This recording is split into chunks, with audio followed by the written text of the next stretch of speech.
Quotemen.com. With the assassination of President William McKinley, Theodore Roosevelt, not quite 43, became the 26th and youngest president in the nation's history, 1901 to 1909. He brought new excitement and power to the office, vigorously leading Congress and the American public toward progressive reforms and a strong foreign policy. With the assassination of President McKinley, Theodore Roosevelt, not quite 43, became the youngest president in the nation's history. He brought new excitement and power to the presidency, as he vigorously led Congress and the American public toward progressive reforms and a strong foreign policy. He took the view that the president as a steward of the people should take whatever action necessary for the public good unless expressly forbidden by law or the Constitution. "I did not usurp power," he wrote, "but I did greatly broaden the use of executive power." Roosevelt's youth differed sharply from that of the log cabin presidents. He was born in New York City in 1858 into a wealthy family, but he too struggled against ill health and in his triumph became an advocate of the strenuous life. In 1884 his first wife, Alice Lee Roosevelt, and his mother died on the same day.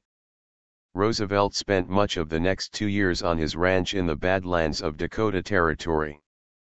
There he mastered his sorrow as he lived in the saddle, driving cattle, hunting big game. He even captured an outlaw. On a visit to London, he married Edith Caro in December 1886.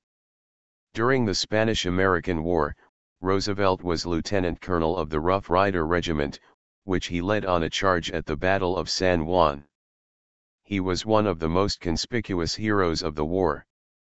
Boss Tom Platt, needing a hero to draw attention away from scandals in New York State, accepted Roosevelt as the Republican candidate for governor in 1898. Roosevelt won and served with distinction.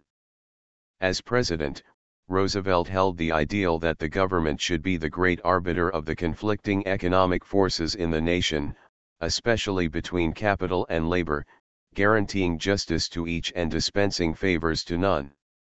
Roosevelt emerged spectacularly as a trust buster by forcing the dissolution of a great railroad combination in the Northwest. Other antitrust suits under the Sherman Act followed.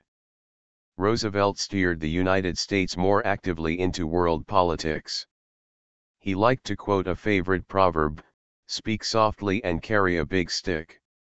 Aware of the strategic need for a shortcut between the Atlantic and Pacific, Roosevelt ensured the construction of the Panama Canal. His corollary to the Monroe Doctrine prevented the establishment of foreign bases in the Caribbean and arrogated the sole right of intervention in Latin America to the United States. He won the Nobel Peace Prize for mediating the Russo-Japanese War, reached a gentleman's agreement on immigration with Japan, and sent the Great White Fleet on a goodwill tour of the world. Some of Theodore Roosevelt's most effective achievements were in conservation. He added enormously to the national forests in the West, reserved lands for public use, and fostered great irrigation projects. He crusaded endlessly on matters big and small, exciting audiences with his high-pitched voice, jutting jaw, and pounding fist. The life of strenuous endeavor was a must for those around him, as he romped with his 5 younger children and led ambassadors on hikes through Rock Creek Park in Washington, D.C. Leaving the presidency in 1909, Roosevelt went on an African safari, then jumped back into politics. In 1912 he ran for president on a progressive ticket. To reporters he once remarked that he felt as fit as a bull moose, the name of his new party. While campaigning in Milwaukee, he was shot in the chest by a fanatic.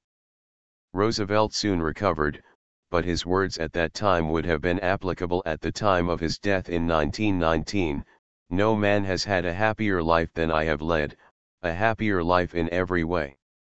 The presidential biographies on whitehouse.gov are from the Presidents of the United States of America, by Frank Friedel and Hugh Sidey. Copyright 2006 by the White House Historical Association. Thank you for listen. For more visit www.quotemen.com.